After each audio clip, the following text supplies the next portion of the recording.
राज्याच्या महिला आयोगाचे नामकरण आता अधिकृतरित्या आरोपी बचाव आयोग करण्यात यावे। फलटणची डॉक्टर तरुणी व्यवस्थेला कंटाळून आपला जीव देते आणि या प्रकरणामध्ये नाव समोर येते फलटणचे माजी खासदार रणजित सिंह देसाई निंबाळकर।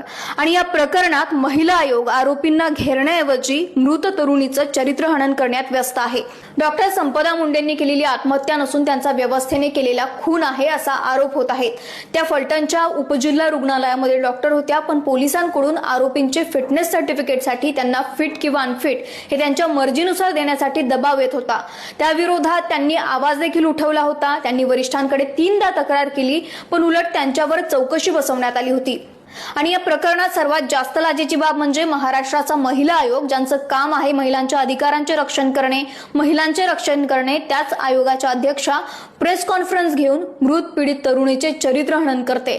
त्यांनी महाराष्ट्राला सांगावे हे सगळं करून त्यांचा आरोपींना वाचवण्याचा प्रयत्न आहे का?